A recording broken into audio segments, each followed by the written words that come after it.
Ahoy mateys! It is P the Teacher and welcome to the Week 8 Google Classroom Tour. Alright, so for this week, you may notice I have this fancy new cursor. I got this cool keyboard thing for my iPad, so we are stepping up in the world. So let's go ahead and take a look at our Week 8 assignments and see what's happening. Alright, always takes longer than you expect to load. So for this week, for the written portion stuff, Monday you're going to watch the Google Classroom Tour video for Week 8. Make sure you watch these videos. That way hopefully I answer your questions and you don't have to email me.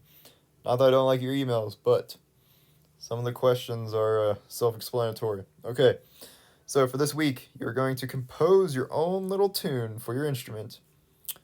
And in order to do this, you need to see the personal composition doc so you can see what you need to do.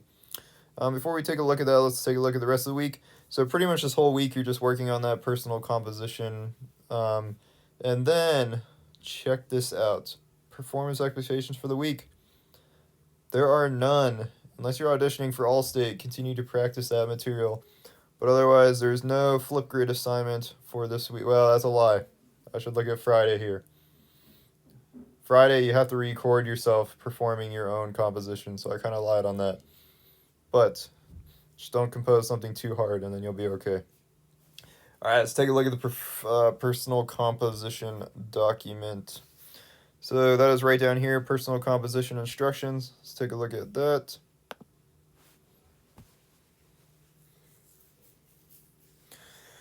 Alright, personal composition instructions.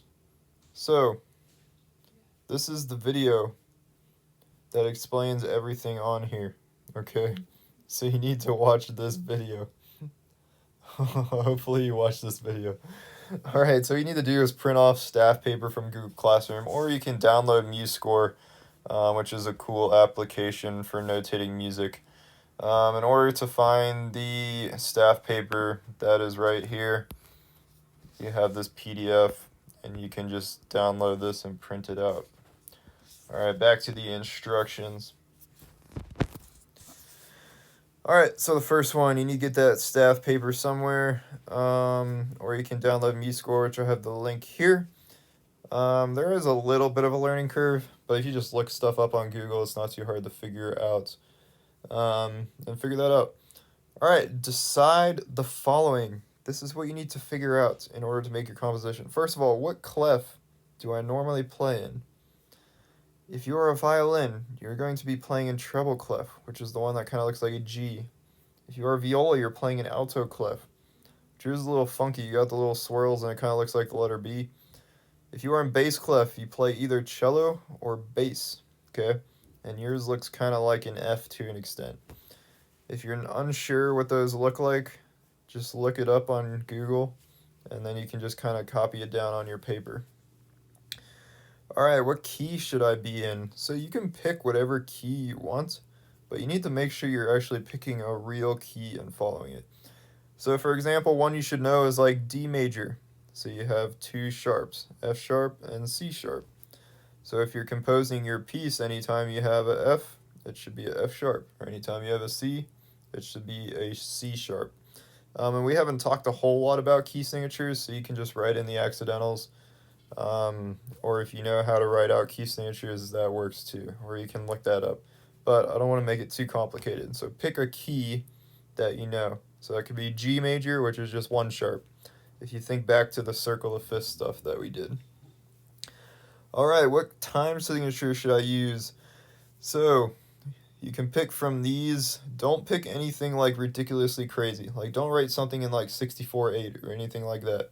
I recommend that you pick one of these. That way you're actually going to have something that makes sense and is playable.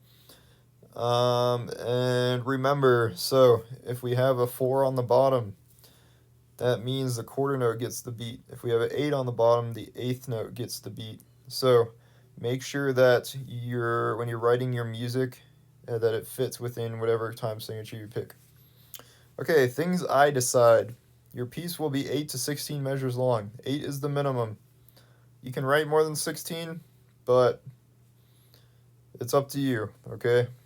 Just don't write me a whole symphony. Well, you can write me a whole symphony, but I may not look at it for like another week or so, okay? You may use note divisions as little or as small. We should maybe change it as little as a 16th. Okay, so no 32nd notes, no 64th notes, and as large as a half note, so no whole notes, okay? No measure should be all rests, okay? I think that's pretty self-explanatory, so I shouldn't have 8 measures of just whole rests. Alright, the next one, you should use at least 5 different notes. You can think of this however you want, so that can be the note name, like the letter name, or you can think of it rhythmically wise.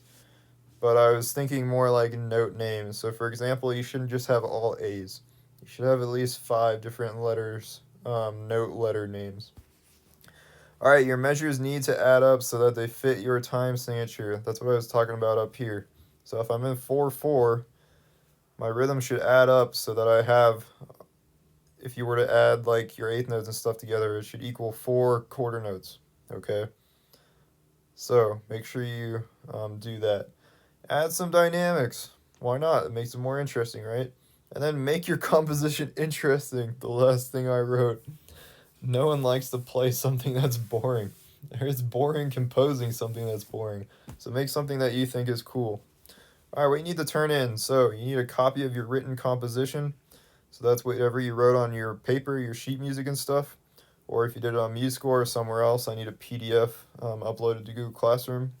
And then you're going to record yourself playing it on Flipgrid, okay? And I'll make sure I get a link up for that. If you compose something really awesome, I'll give you the opportunity to feature it on Instagram and on Google Classroom if you want. So that would be a pretty cool way to show that off. Alright, I believe that is everything for the personal composition. Let's take a look and make sure you didn't miss anything. So if you are a senior, this is the last week that you have to do assignments. I know, it's so sad. We're gonna miss you guys a lot. But it's come to an end. Not to sound morbid, but hopefully you're happy you're graduating. Or maybe you're not. I don't know. But we wish you the best. Okay, so this is the last week of assignments you're doing. So you don't have to do week 9 assignments up here. Okay. That is all for this video. I hope you enjoyed it. Hopefully you watch it. Not many of you have been watching these videos, so we'll see if you do. Don't forget to like, subscribe. Peace out.